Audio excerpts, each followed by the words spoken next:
Ada kembali bersama kami, langsung saja kita akan menyapa Bupati Tapanuli Tengah, Bang Masinton. Selamat malam. Ya, selamat malam Bu Windy. Ya, Pak Bupati, kami ingin mengetahui bagaimana progres pemulihan untuk di wilayah Tapanuli Tengah sampai dengan sejauh ini.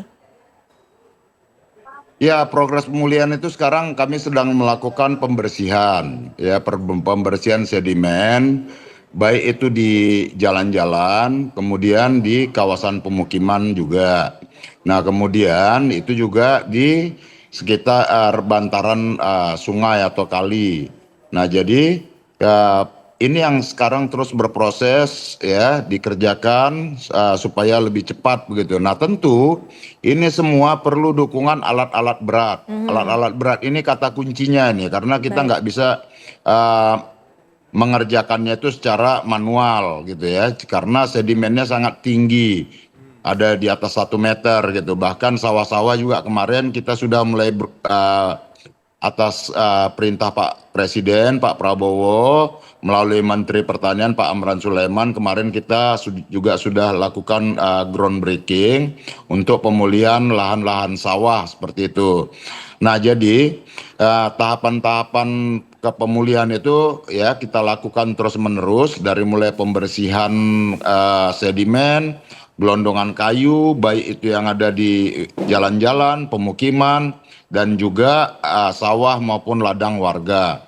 Nah, kemudian ya akses untuk ke desa yang masih tertutup ya atau terisolir itu juga sudah dikerjakan oleh dari TNI ya dengan membuat jembatan Aramco ya dan juga jembatan gantung dan jembatan beli.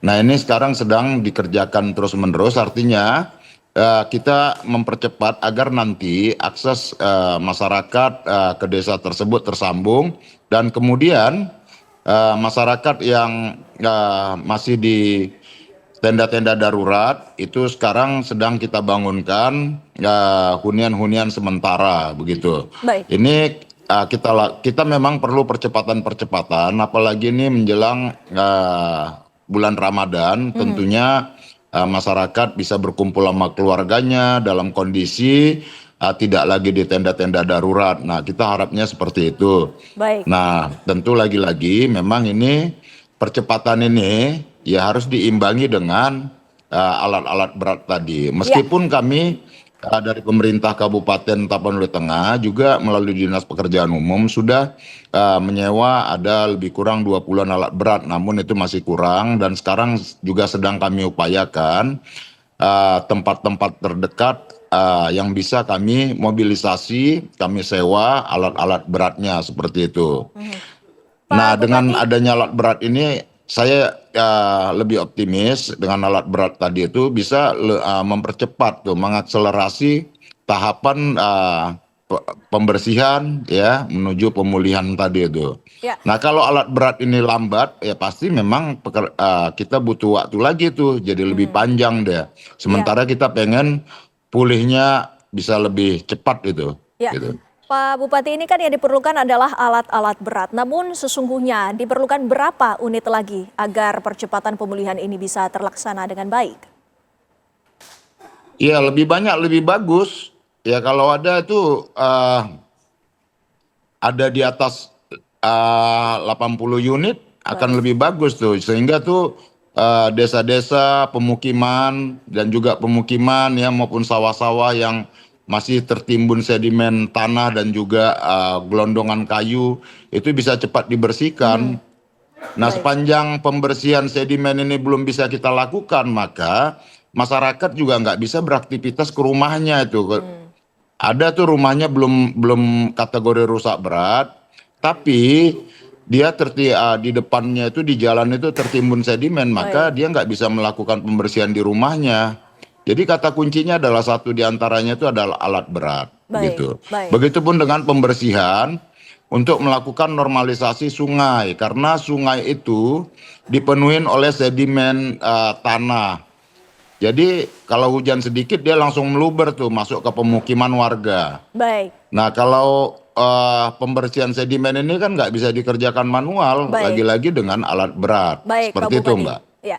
Pak Yayat, tadi kita sudah melihat bagaimana tantangan-tantangan yang harus dihadapi baik itu oleh pemerintah daerah maupun pemerintah pusat untuk dalam melakukan proses pemulihan ini. Lantas rekomendasi apa dan apa saja yang perlu dicatat oleh pemerintah baik itu dari petugas gabungan dan juga Satgas?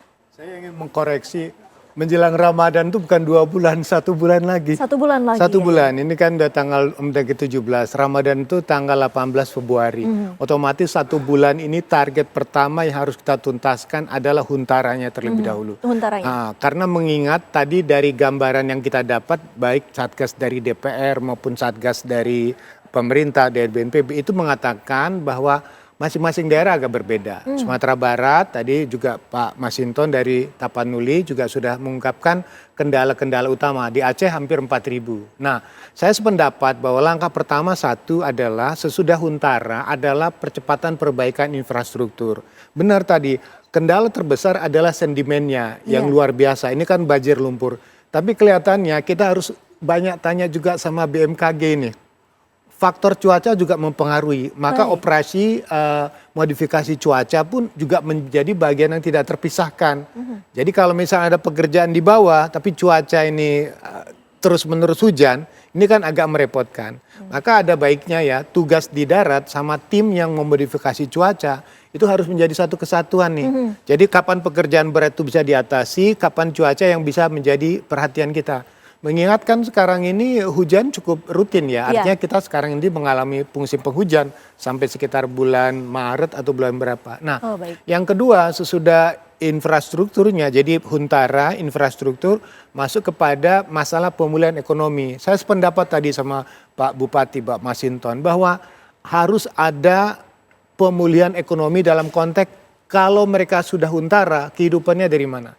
Saya dengar-dengar ada namanya dana tunggu hunian. Nah itu berapa besar, bagaimana penyalurannya, berapa lama dia diberikan. Itu juga harus ada gambaran.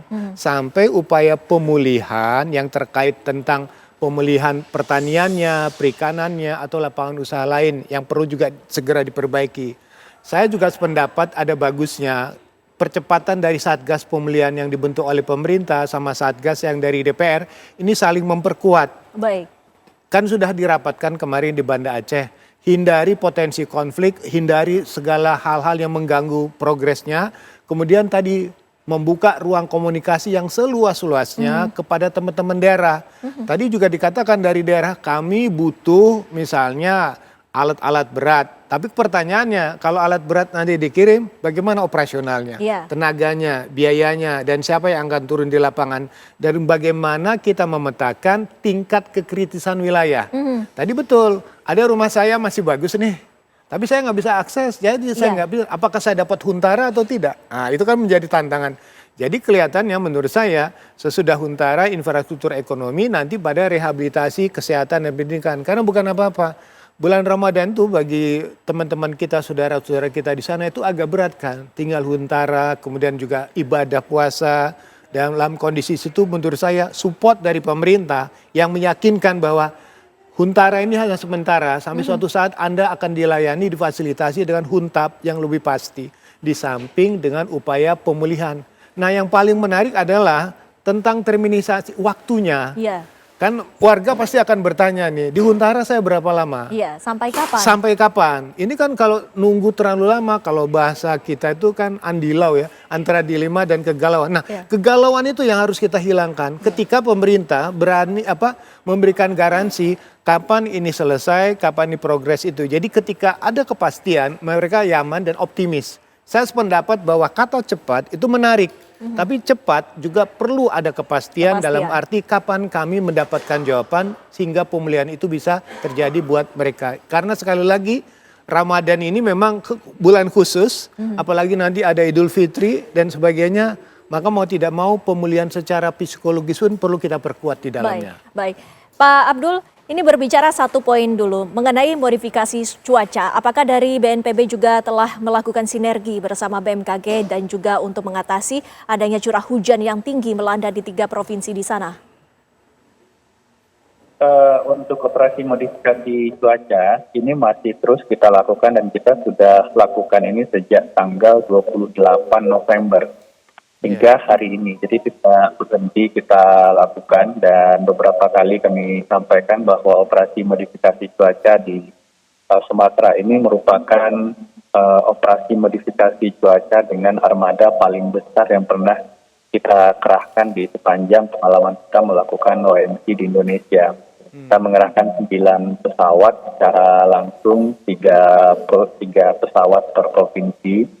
Kadang-kadang jika memang ada atensi di satu provinsi, beberapa pesawat di provinsi lain kita alih-dayakan dulu di provinsi yang satu yang memang atensinya sangat tinggi.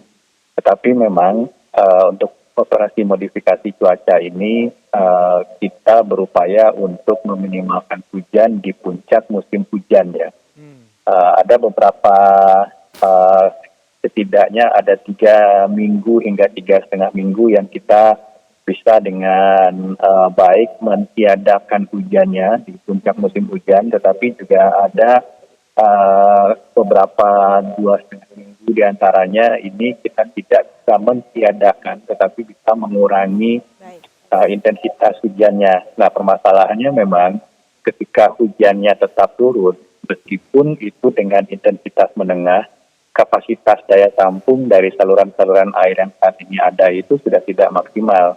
Tadi disampaikan bahwa sedimentasi di sungai, sedimentasi dan belum juga masih ada beberapa sampah dan lain-lain. Ini menyebabkan intensitas hujan yang mungkin sebelum bencana itu tidak akan bikin banjir, tetapi pada saat ini itu bisa buat air meluap karena kapasitas daya tampung salurannya sudah menurun.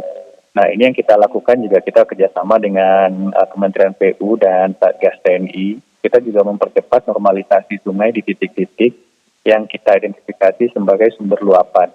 Ini juga memerlukan pengerahan alat berat dan beberapa titik itu kita optimalkan karena memang BMKG menyampaikan di Januari di 2-3 minggu ke depan ini beberapa tempat di Sumatera bagian utara itu mungkin ada potensi puncak musim hujan, meskipun ini puncak musim hujan normal ya, bukan siklon. Nah, ini yang kita antisipasi karena seperti tadi kapasitas daya tampung infrastruktur keairan ini sedang pada mungkin batas terbawahnya, meskipun kita percepat dengan normalisasi sungai, tetapi tentu saja belum akan bisa secara optimal mengembalikan daya tampung air di saluran-saluran ini seperti semula. Modifikasi cuaca terus akan kita lakukan sampai benar-benar pemulihan akses darat ini dan percepatan sementara ini selesai dilakukan, Mbak Windy. Ya, Pak Abdul, salah satu yang menjadi kendala khususnya tadi salah satu contohnya dari Tapanuli Tengah yaitu minimnya alat berat. Bagaimana dari BNPB sendiri ini mensupport ataupun memberikan dukungan terhadap percepatan pemulihan di daerah tersebut dengan adanya alat berat yang kurang? Untuk alat berat secara total tergelar saat ini di provinsi itu baik dari Kementerian PU, kemudian dari TNI, kemudian dari BUMN dan pihak-pihak lain itu secara total dalam data kami ada sekitar 1.723 alat berat angkanya. Memang kemudian ada beberapa titik di majoritinya mungkin masih dominan di Aceh, tetapi pada prinsipnya begini. Untuk alat berat ini sekiranya memang masih diperlukan penambahan. Di setiap kabupaten kota itu kami sudah menyediakan PIC, baik itu BNPB maupun Kementerian PUPR, Kementerian PU, yang bisa disampaikan kebutuhannya, dan untuk operasionalnya ini BNPB untuk bensin, bahan bakar dan operasional di lapangan itu akan kita biayai dengan dana Jakarta. Ini saya rasa sudah diketahui dengan baik oleh para pimpinan daerah mengenai mekanisme reimburse nanti untuk operasional. Pada prinsipnya kalau itu diperlukan tambahan, PIC kami ada di lapangan, ini bisa kita selesaikan, bisa kita tambahkan. Artinya untuk kebutuhan apapun yang diperlukan oleh daerah seperti yang sudah disampaikan oleh Bapak Presiden ini akan dipenuhi, pasti akan dipenuhi. Jadi Baik. masalah komunikasi saya kira akan kita dorong berapa kebutuhannya dan di mana. Ya, baik. Pak Khalid, itu yang menjadi catatan dari BNPB juga menanggapi juga target dari pemerintah bahwa memang harus ada percepatan pemulihan. Salah satunya yang menjadi kendala adalah dari minimnya alat berat. Bagaimana dari Satgas DPR ini juga membantu akan tantangan yang dihadapi di daerah? Kami akan membahasnya pemirsa. Pak Khalid, ditahan dulu jawabannya, sesaat lagi kami kembali.